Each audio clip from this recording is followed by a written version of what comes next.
দেখো রানী দেখো, আমাদের 3 পুত্র আজ 20 বছর পর বনআশ্রম থেকে বিদ্যা লাভ করে রাজপ্রাসাদে ফিরছে।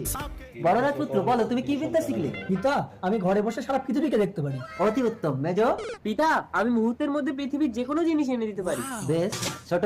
পিতা, আমি মৃত মানুষের জীবন দিতে পারি। মহারানী, তার মানে আজ থেকে তুমি অমর। আচ্ছা রাজপুত্রগণ, বলো তো কোন দেশের রাজকন্যা আমার বৌমা হবে? পিতা, আমি দেখতে পাচ্ছি অচিনপুরের রাজকন্যা। কিন্তু পিতা, রাজকন্যা তো মারা গেছে, সবাই তাকে শ্মশানে নিয়ে যাচ্ছে। মেজদা, এই মুহূর্তের মধ্যে রাজকন্যাকে এনে দাও। ওকে সবাই পুড়িয়ে দিলে তাহলে আর বাঁচাতে পারবো না। এ কি, আমি কোথায়? আমি বেঁচে গেলাম কি করে? রাজকুমারী, আমি তোমাকে জীবন দিয়েছি, তুমি আমাকে বিয়ে করো। ছোট, আমি যদি রাজকুমারীকে মুহূর্তের মধ্যে না আনতাম তাহলে তুমি রাজকুমারীকে বাঁচাতে পারতে।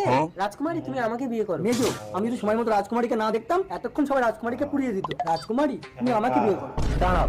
আচ্ছা আপনারাই বলুন, তাহলে এখন রাজকুমারী কাকে বিয়ে করবে?